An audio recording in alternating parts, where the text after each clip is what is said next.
Salut les mancuniens, j'espère que vous vous portez bien les gars et j'espère que vous aussi, tout comme moi, vous êtes prêts pour la nouvelle saison 2025-2026 de Manchester United. Parce que oui les gars, dans cette vidéo-là, nous allons donc passer en revue la conférence de presse de Ruben Amorim contre Arsenal où ce dernier a pas mal donné des indices concernant l'attaque qui pourrait être titularisée pendant la rencontre contre Arsenal, étant donné que ce dernier aura donc le privilège de pouvoir débuter le début du championnat jusqu'à la fin. Donc, on va y revenir, mais aussi les gars, je vous donnerai donc mon équipe type qui pourrait débuter contre Arsenal.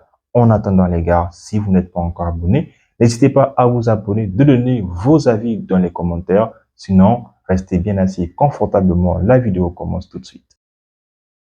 Alors les Mancuniens, qui sortira vainqueur du tout premier choc de la première journée de la Première Ligue entre Manchester United ou Arsenal?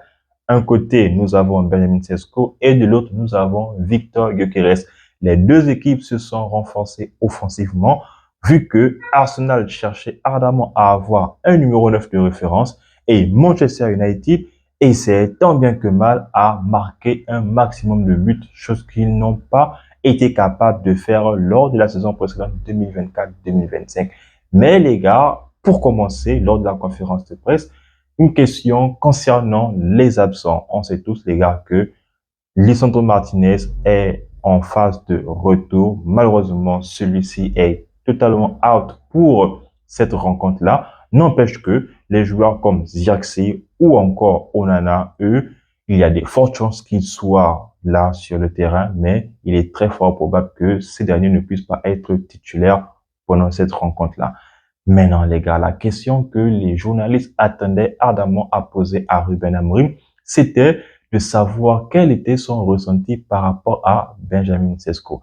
Très franchement, les gars, Ruben Amorim n'a pas taré d'éloges à son nouveau protégé. Non seulement il a indiqué que Benjamin Sesko a la mentalité pour jouer à Manchester United, mais aussi il a le physique pour être titularisé dimanche contre Arsenal. Donc, il est très fort probable que Victor Gyökeres de Arsenal, mais aussi Benjamin Sesko soit titularisé. Oui, il y a peut-être une grosse différence parce que ce dernier était en Bundesliga. Il va très vite se rendre compte que la Première Ligue est un championnat qui est plus que basé sur le physique, mais les gars, ce n'est pas quelque chose qu'il faudrait avoir peur vu que, encore une fois, Benjamin Sesko est un joueur qui bosse énormément physiquement et c'est quelque chose qui a plu à Ruben Amorim. Sans oublier, les gars, les mots de Ruben Amorim concernant son nouveau poulain, c'est l'une des raisons pour lesquelles Manchester United est allé acheter un bon attaquant. Donc, la pression, il va s'habituer, il va s'accommoder de ça et il va devoir faire face à cette grosse pression-là. Mais aussi, le fait qu'il soit jeune lui donne encore une grosse marge de manœuvre pour pouvoir performer dans une équipe qui n'est que Manchester United. Mais aussi, les gars, en parlant donc de Benjamin Sesko, il y a la question concernant le fait que là, il a enfin un trio d'attaque, mais ce dernier, les gars, a répondu, je pense, avec beaucoup de subtilité en répondant que il n'y a pas que trois attaquants, il n'y a pas que le nouveau trio sur lequel Manchester United devrait compter. Même si, les gars, on le sait très bien que le trio Sesko, Cunha, Mbeumo sera titulaire presque tous les matchs de la Première Ligue lorsque ces derniers seront disponibles. Mais il a aussi avancé le fait que Manchester United n'a pas que ces trois nouveaux joueurs offensifs-là. Il y en a d'autres et tous se battront pour pouvoir avoir leur place sur le terrain. Il y a aussi la question qu'on lui a posée concernant le fait que Manchester United puisse avoir un nouveau milieu de terrain. Là aussi, il a préféré botter en touche vu qu'il a répondu en disant que Manchester United a les milieux qu'il faut. Manchester United a la possibilité de pouvoir faire avec les milieux qu'ils ont à leur disposition, vu qu'il y a des joueurs qui s'adaptent facilement à des systèmes de jeu. Comme par exemple, le joueur qui a, pour moi, encore une fois les gars, été l'un des meilleurs joueurs lors du match contre la Fiorentina, qui n'est autre que Mason Mount. J'espère vraiment qu'il ne va pas se blesser pendant cette saison-là parce que pour lui, je pense que ce sera l'ultime saison de Mason Mount. S'il foire cette saison, très franchement, bon, je pense que ce serait la dernière chance et il est très probable que Manchester United puisse le mettre sur le banc des joueurs transférables. Mais aussi, les gars, on a encore une fois posé la question à Ruben Amorim. Quel est son ressenti par rapport au fait qu'il commence la saison avec Manchester United? Comment est-ce qu'il voit les choses avec Manchester United de nos jours? Vu que, les gars, lorsqu'il a pris les rênes de Manchester United, ça ne s'est clairement pas bien passé.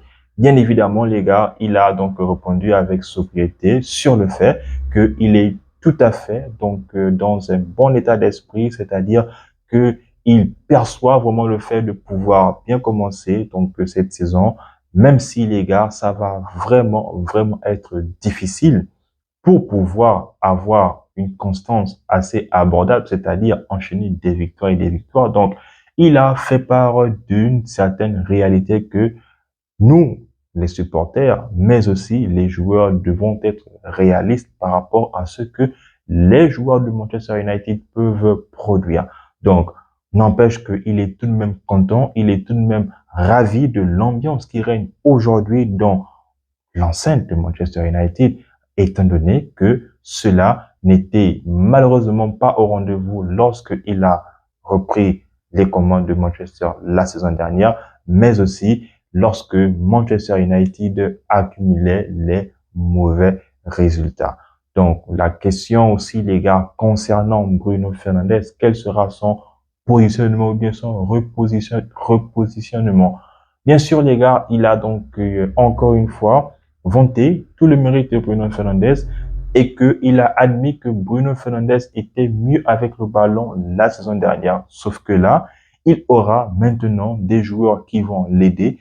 Donc, les gars, ça, on le savait déjà, hein, avec les joueurs comme Kouni, avec les joueurs comme Bemo, ils ont eux aussi la capacité, ils ont eux aussi la possibilité de pouvoir prendre le ballon depuis l'arrière, de pouvoir se projeter et de pouvoir créer aussi un surnombre afin de poser énormément de problèmes pour les défenses adverses. Donc là, il a aussi mentionné, donc Bruno Fernandes, c'est un joueur qui doit avoir le ballon doit être à côté de lui, ou bien lui doit être à côté du ballon pour pouvoir faire des bons choix afin de pouvoir encore faire évoluer son équipe. Donc pour lui aussi, il est content. Donc, reste maintenant à voir où il sera positionné tout au long de la saison pour Ruben Amorim, qui sera le joueur qui va donc accompagner Bruno Fernandes. On va donc voir cela malheureusement. Donc, je ne pense pas qu'un joueur, par exemple, comme Casemiro, puisse être tout le temps accompagné de Bruno Fernandes. Donc, comme je dis, les gars, on va y revenir sur la composition. Donc, vous verrez. Ensuite, les gars, qu'en est-il de la question par rapport au physique de Benjamin Sesko? Bon, ça, c'est une question qui lui a été posée, on va dire, deux fois, parce que la seconde fois, elle était un peu plus subtile, si je peux me le permettre de le dire ainsi. C'est tout simplement parce qu'on lui a demandé que qu'en est-il de son physique, vu que Benjamin Sesko a passé plus de temps que les autres à la salle de musculation. Donc, c'est quelque chose que Ruben Amorim a répondu à la va-vite, hein, les gars, parce que il a donc dit que c'est un joueur qui aime la salle. Donc, comme il avait dit, les gars, lors de son interview, que c'est un joueur qui est fan de un certain Zlatan Ibrahimovic. Donc, on comprend pourquoi il aime vraiment se positionner, se mettre dans les conditions afin de pouvoir jouer. Mais aussi, il a un certain sens que peut-être d'autres joueurs n'ont pas, ou peut-être les attaquants de Manchester United ne faisaient pas ou ne faisaient pas très très souvent, c'est qu'il pose des questions, il pose de bonnes questions. Et ça, Ruben Amorim l'a soulevé. Et c'est quelque chose qu'il apprécie vraiment de la part de Benjamin Sesko. Donc, voilà un peu les gars, un peu donc le résumé par rapport à la conférence de presse de Ruben Amorim contre Arsenal. Mais aussi les gars, j'allais oublier donc qu'en est-il donc de son ressenti par rapport au match ou par rapport à la saison qu'il va avoir avec Manchester cette saison?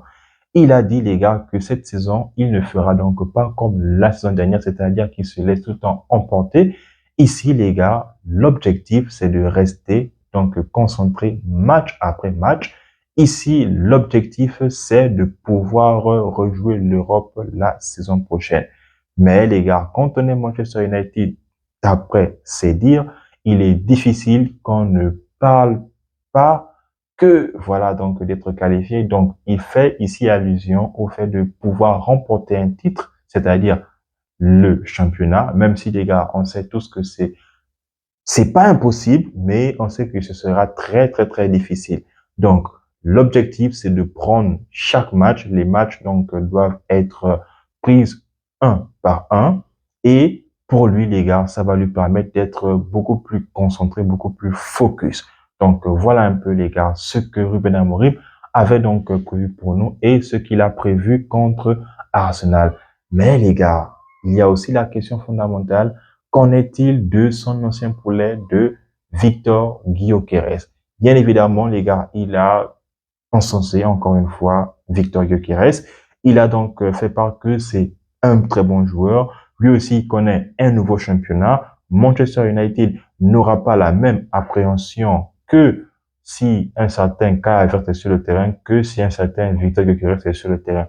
Tout simplement parce que ce sont des joueurs qui ont des profils différents, mais aussi c'est un joueur qui est très très dangereux. Donc voilà un peu les mots de Ruben Amorim concernant la conférence de presse contre Arsenal. Maintenant les gars, comme je vous ai dit, donc je vous ferai donc part de ma composition. Donc dans les buts les gars, ce qui est sûr, c'est que Onana, je ne pense pas qu'il va jouer. Donc je pense que c'est Bayern qui va commencer cette première journée-là. En plus les gars, je pense que Bayern, lui, il a une bonne étoile lorsque je joue contre Arsenal. Souvenez-vous les gars de la FA Cup lorsque nous avons éliminé Arsenal au tir au but et Bayern avait donc arrêté 2 pénaltys. Les 3 défenseurs, les lignes à droite. Dans l'axe, les gars, je ne pense pas que Delirte soit rétabli à 100%. Donc, je mettrais plutôt Harry Maguire et sur le côté gauche, je mettrais donc Luke Shaw. Ensuite, comme piston gauche, Patrick Dorgu, le piston droit, Amad Diallo, les 2 milieux seront donc Manuel Ugarte et Bruno Fernandes. L'attaque, les gars, vous l'aurez compris, donc avec le nouveau trio de Manchester United, Matheus Cunha sur l'attaque gauche, au poste numéro 9, Benjamin Sesko, le numéro 9 tant attendu de Manchester United. Et pour terminer, l'attaque du côté gauche, ce serait donc Brian Mbeumo. Donc voici pour moi les gars, les joueurs qui pourraient être titulaires lors du premier choc de Manchester United contre Arsenal. Maintenant, vous les gars, dites-moi, qui mettrez-vous donc titulaire lors de cette première journée-là, mais aussi qui voyez-vous gagner pendant cette rencontre-là? Donc, je me ferai une joie, les gars, donc, de vous lire. En attendant, si vous n'êtes pas encore abonné, n'hésitez pas à vous abonner. N'hésitez pas à partager la vidéo si le contenu vous plaît. Sinon, on reste en santé, tous mon les gars.